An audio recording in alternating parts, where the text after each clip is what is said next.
हाय hello नमस्कार, Shri Swami Samarth and welcome back to my channel. आज आहे 26 जानेवारी. सो मी सकाळी लवकर उठले आणि माझं सगळं आवरून घेतलं आणि नाश्ता वगैरे पण बनवून घेतला, कारण मला ऑफिसला जायचं होतं आणि तिथून येऊन मला लगेच दुसरीकडे निघायचं होतं. सो त्यामुळे मी सगळं आवरूनच घेतलं होतं. मग त्यानंतर छान तयार होऊन मग आम्ही ऑफिसला निघालो आणि तिकडे जाऊन मग झेंडावंदन वगैरे सगळं आवरून घेतलं आम्ही. आणि त्यानंतर मग मी घरी यायला निघाले. जाता जाता म्हटलं तुम्हाला एक छान अशी गोष्ट दाखवा. माझ्या ऑफिसच्या बाजूलाच छान किल्ला तयार करत आहेत आणि खूप छान मस्त वाटते. ते ऑलमोस्ट काम झालेलं आहे आणि ज्यावेळेस ते पूर्ण होईल त्यावेळेस मी तुम्हाला नक्कीच दाखवेन. ते सगळं झाल्याच्या नंतर आम्ही आलो आणि सोसायटीमध्ये पण झेंडावंदनची तयारी चालू होती. मग म्हटलं घरी जाऊया, घरातलं सगळं आवरूया आणि त्यानंतरच सोसायटीमधलं जे काही झेंडावंदन असेल ते आवरून घेऊया. घरी गेलो, नाश्ता वगैरे केला आणि आम्ही निघालो. आम्हाला घरातलं आवरायलाच उशीर झाला. सो त्यामुळे सोसायटीमध्ये झेंडावंदन करायला वेळ भेटला नाही. मग आम्ही डायरेक्ट निघालो आणि तुम्ही पाहू शकता सगळं इथं ऑलरेडी झालेलं होतं आम्ही येईपर्यंत. मग आम्ही तिथून निघालो आणि आम्हाला जायचं होतं कामोठे माझ्या नंदेकडे, कारण ते घरी एकटेच होते.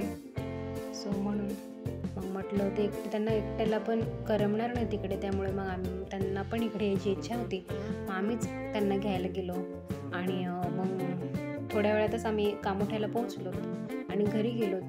आणि घरी गेल्यावर मग तिकडे थोडंफार रेस्ट केला आणि आम्ही लगेच निघालो.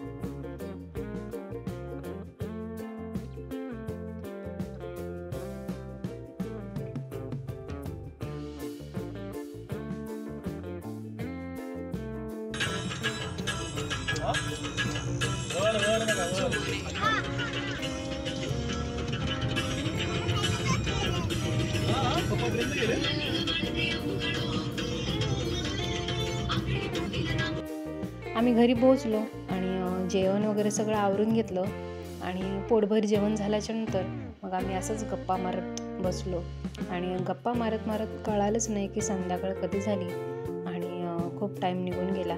म्हटलं आता संध्याकाळ झालेली आहे तर चहाची वेळ पण झालेली आहे, तर चहा वगैरे आम्ही ठेवला आणि सोबतच फ्रेंच फ्राईज मी फ्राय केले मुलांसाठी, कारण त्यांना ते खूप आवडतात आणि त्यांच्यासाठी स्पेशल बोर्नव्हिटा केला होता, कारण ते चहा पिणार नव्हते.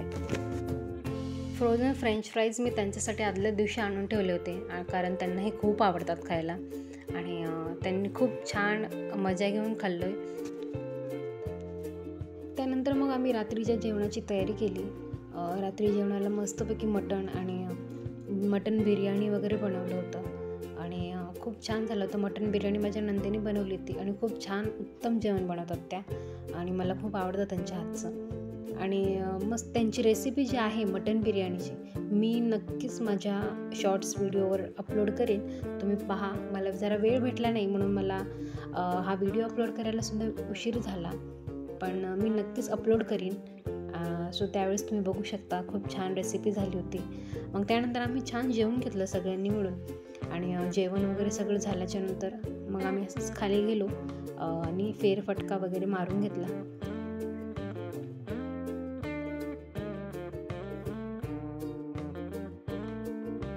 आता म्हटलं खाली आलो आहे, दुकान बाजूलाच आहे, तर मस्त आईस्क्रीम वगैरे घेऊया.